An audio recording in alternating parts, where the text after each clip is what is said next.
So continuing with the medical lectures by MM Sir, today's topic is antibodies. So first of all, introduction of antibodies. Antibodies are a specific type of proteins that helps the body to fight and ward off the diseases. Means they help our immune system to fight the diseases.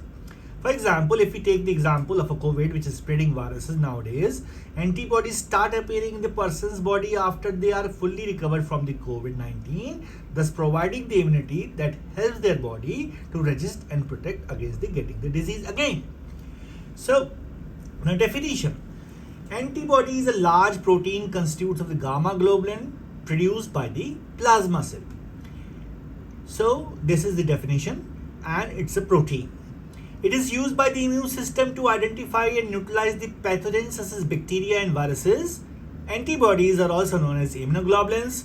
The antibody recognizes a unique molecule of the harmful agent, which is known as antigen, which is mostly foreign via the variable region which is present in the antibody. Now, functions of antibodies. First function, it agglutinates the bacteria. It activates the complement by classical pathway mostly. It causes opsonization, means it gets around the antigen and the antigen becomes tasty and the phagocytes moves towards them. This is known as diapedesis and do the phagocytosis, and the external agent is taken into the phagolysosomes and it is killed. Fourth, it is believed to be responsible for protection against the blood invasion by the microorganism. Now, the structure of antibodies. Now, antibodies, it's a inverted, you can say inverted gamma structure protein, or you can say a tuning fork like structure.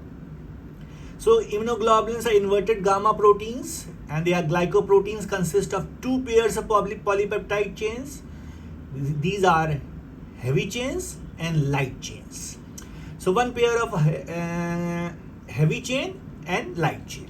The heavy chain, this one blue one is a heavy chain and these are the light chain on the other side. They are bound together by disulfide bonds. These are disulfide bonds. They are generally three here, and it can be 3 to 5 also. And if this immunoglobulin, if treated by the papain enzyme, it breaks into two fragments. First fragment is known as FC fragment and the second fragment is known as FAB fragment. FAB means antigen binding fragment and FC fragment is the crystallized form of the fragment, and it is present in the carboxy terminus, and the FAB part is present in the amino terminus. The FC portion is responsible for following biological activities. First, complement fixation. 2, reactivity with rheumatoid factors. 3rd, membrane transmission. 4th, skin fixation. 5th, macrophage fixation. And the last but not the least, regulation of catabolism.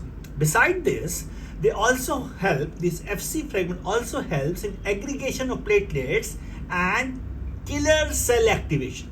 So these are the biological components which occur at the FC portion of the immunoglobulin. And at amino terminus, FAB fragment is there. This is the antigen binding fragment where the antigen binds, and this is variable in region because antigen has different epitopes in this. That is why this area is known as variable region. So two H chains binds together with average 2 disulfide bonds, different in different classes. So the classes are divided according to the H antigens or H chain, you can say, and these are alpha, gamma, mu, delta and epsilon. FAB part, or is the antigen binding part, it is soluble in egg albumin, this part, while this part is crystallizable and it is insoluble in egg albumin. So in immunoglobulin there are 2 kappa chains in light chain and one lambda chain, and the ratio of kappa and lambda is 2:1. So this is the three-dimensional view. This is the FAB fragment as told you before that, and here this is hypervariable region in this part because different epitopes in a single antigen sticks to different part here. So this is hypervariable area and these are the variable area. So this is antigen binding part and the FC part, which is already discussed. Now here is the hinge part where the two limbs are attached. Now if immunoglobulin is digested by pepsin, pepsin cleavage occurs below the disulfide bond. This is the disulfide bond. Here the cleavage occurs and produces a single fragment composed of two FAB-like subunits. These are the two FAB subunits, and FC fragment is not recovered because it is digested. So two FAB fragments by pepsin digestion and a FC fragment which is later on broken down into smaller fragment and it is not obtainable. So this is the pepsin digestion. Now papain digestion already we have mentioned or we have discussed. Again, just to revise, papain digestion cleaves immunoglobulin above the disulfide bond that was below, and this is above the disulfide bond results in three fragments, two FAB fragments, soluble fragments which binds to the antigen. So 1, 2 and one FC fragment. This is insoluble and it is crystallized in gold. Crystallized in gold, this part. So this is recovered here, while in pepsin digestion it was not recovered. This is the major difference. So again, the previous slide we will see. Pepsin digestion, these are the immunoglobulin wings. So it occurs below the disulfide bonds, two FAB part and FC fragments is broken down, is not obtained. And in papain digestion, it cleaves above the disulfide bonds, and here two FAB part and one FC part is obtainable. Now classes of antibodies. There are 5 classes of antibodies which we denote as GUMD, IgG, A, M, D and E. The antibodies classes are named as corresponds to the heavy chain already discussed previously. Now we will study all the antibodies in a single chart. We will draw this chart, GUMD, and first is serum concentration. The maximum serum concentration of the class of the antibody which is in our serum is IgG 85%, followed by IgA 15%, D 10% and E less than 1%. So which is the immunoglobulin which is maximum in our serum? The answer is IgG. Then the molecular weight. The molecular weight, maximum molecular weight is here. Macroglobulin 9,60,000 Dalton. So the highest molecular weight is of IgM. This is the MCQ question. And the maximum IgG is present in the serum. Third one is the sedimentation coefficient, 75, 75, 195, delta and epsilon. And heavy chains, name of the heavy chains are here. Immunoglobulin G, the chain is gamma, here is alpha, mu, and in D it is delta and epsilon. So heavy chain name in immunoglobulin is gamma, IgA, the heavy chain is alpha, IgM, mu, IgD, delta, and E epsilon. Number of basic 4 polypeptides. This is monomer molecule, this is dimer, this is pentamer, monomer. So the biggest molecule is pentamer, IgM. Subclasses, IgG subclasses are 1, 2, 3, 4 and A has 2 subclasses. To summarize, the maximum immunoglobulin which is present in serum is IgG, highest molecular weight IgM, heavy chain names are gamma, alpha, mu, delta and epsilon, and the biggest molecule is IgM and the smaller one is IgG. So since it is smaller, it can pass through the placenta. So this is also asked in MCQ. Now, further, the activation of classical and alternate pathway. The classical pathway is activated by both IgG and IgM. IgM antibody is a primary response, IgG are of secondary response. Alternative pathway, only IgA plays important role. So immediate killing, IgA is responsible. So as soon as the COVID virus comes into nasopharynx, first part which is activated is the alternative pathway, and the antibody which is activated is IgA. Now properties, biological properties, they helps in precipitation, complement fixation, late antibody response, this is secondary response. IgA, this is serum and secretory antibody. Example, antibacterial and neutralizing antibodies.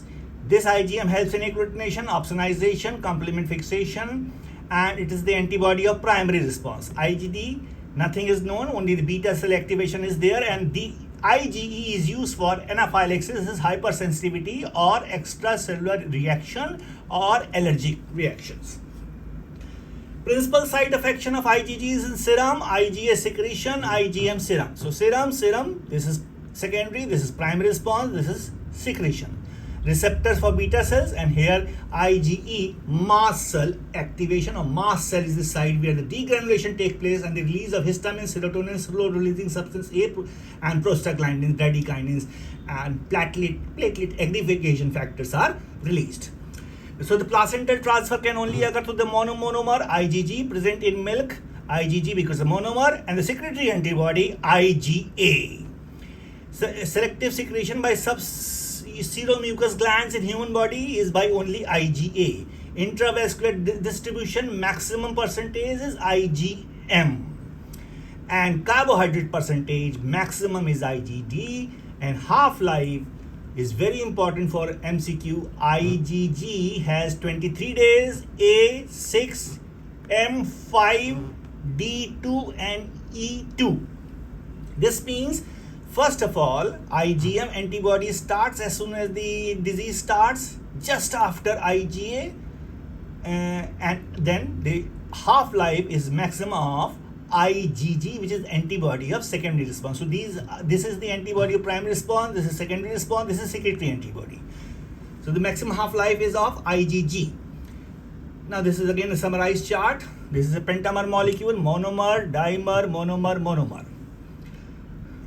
Now, simple IgM response, here the disease occurs, this is the incubation period, the primary response antibody is IgM, followed by the formation of IgG antibody or secondary response antibody. So antibodies helps in neutralizing the bacteria, it coats against the bacteria, and then it also helps in activation of complements, so it forms membrane-attack complex, and the bacterial membrane is broken down into the pores, and through pores the water comes in, the bacteria burst. And this antibody also helps in phagocytosis, agglutination of bacteria and viruses. Now what are monoclonal antibodies? Monoclonal antibodies are antibodies produced by a single clone of cell. They neutralize virus, so used in killing of viruses. So we can make injections of monoclonal antibodies for killing COVID viruses. They also carry radioactive material or anti-cancer drugs to the cancer site, so it is used in oncology. It blocks protein cell interaction, so blocks immune specific protein, which if get overactive causes autoimmune disease. This means that it blocks the protein cell reaction, which maintains our immunity in a straight line. If protein cell interaction becomes disturbed, the immunity will be raised, and the disease is known as autoimmune disease. So this monoclonal antibodies can reduce the protein cell interaction, and the immunity is slightly decreased, and the patient becomes normal, and the autoimmune disease gets cured. So how this monoclonal antibodies are prepared? For example, there is an antigen which is injected intraperitoneally into the mouse. So mouse is immunized by the antigen, and then as soon as the antigen enters, the antibodies are formed in the spleen by the help of the plasma cell. Now here we isolate spleen cell which are producing plasma cells. Plasma cells which are producing antibodies we obtain from the spleen cell, and these spleen cells are then mixed with the cancer cells so that they can multiply very fast. This is known as hybridoma technology. We add HAT medium. HAT medium, this is asked in MCQ, hypoxanthine aminoptine thymidine, to kill infused myeloma cells. So this medium kills the cancer cells and monoclonal antibodies is obtained. So clone remaining cells place one cell per well and allows each cell to grow into a clone of cells. Means that the antigen injected in the mouse intraperitoneal antibodies are found in the plasma cell. By the help of the plasma cells which are present in the spleen, we obtain spleen cell, we mix the spleen cell with the cancer cells, known as hybridoma technology. So large number of plasma cells are produced, and plasma cell produces large number of monoclonal antibodies which is treated with HAT medium, which destroys the cancer cell, and the monoclonal antibody can be isolated, and this is used in the injection form either subcutaneously or intravenous, and we can use this monoclonal antibodies in various viral infections to prevent viral infections, to kill viral infections, to kill cancer cells, and to kill cancer cells either directly or killing the cancer cell by taking the radioactive substance or the anti-cancer drugs by the help of the monoclonal antibodies to a particular site, and the cancer cells are killed. So these are the monoclonal antibodies formation. Now this is the injection REGEN-COV which is just invented against the COVID viruses. This is used mostly subcutaneously, can be also used intravenously. This is monoclonal antibody and has very important role in those persons which have low immunity. These monoclonal antibodies provide them immunity against the COVID virus. It is also used in prevention and treatment of COVID viruses. Now next one, imdevimab. This is very important monoclonal antibodies which are very important, which is very important coming news in the journals nowadays. It is a recombinant neutralizing human immunoglobulin G1 monoclonal antibodies to the spike protein SARS-CoV-2 and helps in prevention of COVID viruses. Now there is one more vaccine, or you can say one drug known as dostarlimab. This is an injection which is used to treat the solid tumors of the uterus, endometrium, and is approved by the FDA also. So these monoclonal antibodies are used in immunotherapy to kill the cancer cells. Now abnormal immunoglobulins. Abnormal immunoglobulins, the first disease you can study is multiple myeloma. Here the plasma cell tumor, this is the plasma cell tumor of the bone marrow, produces excess amount of IgG-AMDE,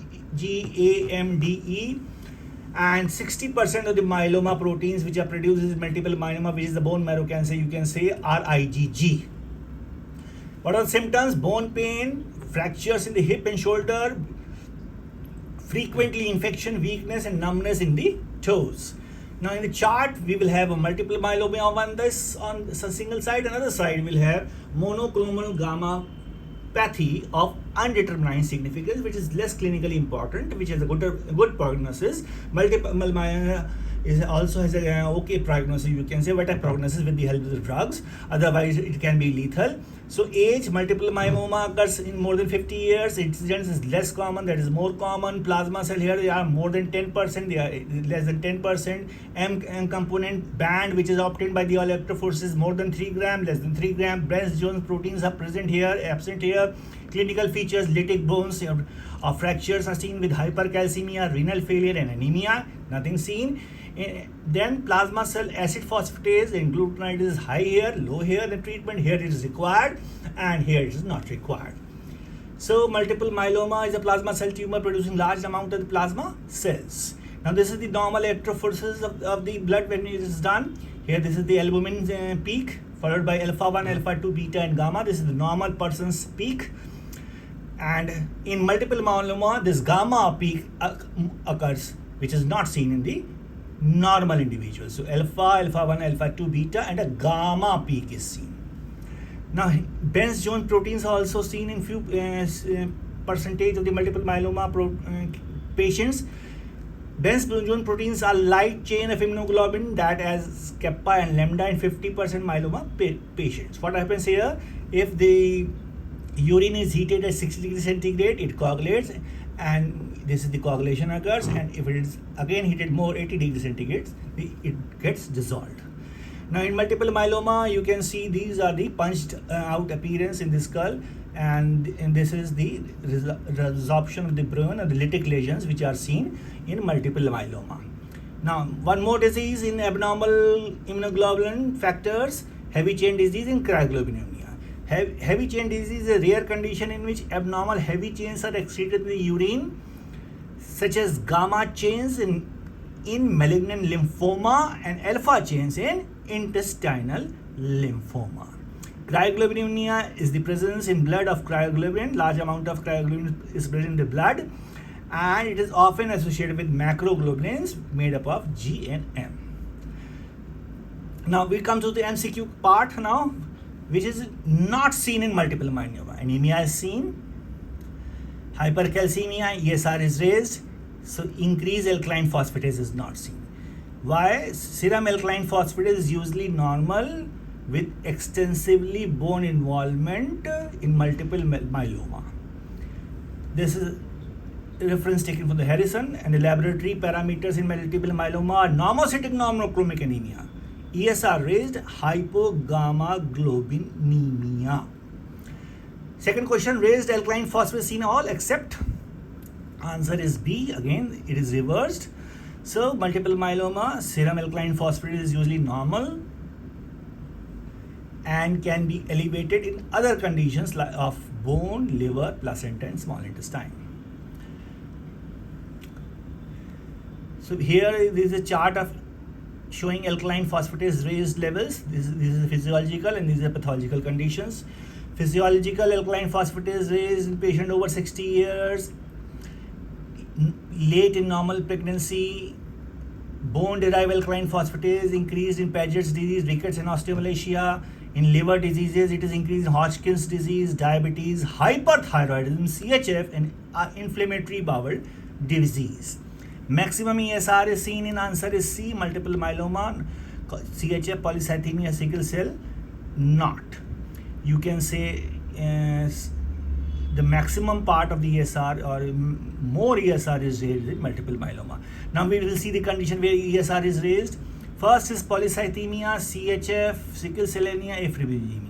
Sorry, here it is decreased. Condition where the ESR is decreased. Polycythemia, CHF, sickle cell anemia, and apheresis. Condition where with decreased ESR that need to be remembered are pregnancy, menstruation, multiple myeloma, anemia, leukocytes, newborn dairy.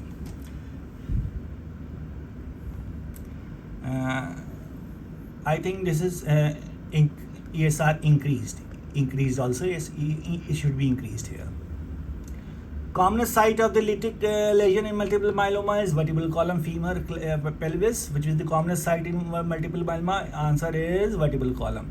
Now this is the equation: vertebral column maximum involved in multiple myeloma, followed by ribs, skull, pelvis, femur, clavicle, and scapula. References from Harrison. All seen in multiple myeloma except answer is C, plasmacytosis of bone marrow is more than 2%. Actually, it is more than 2%. The classical triad is showing that the plasmacytosis is more than 10%.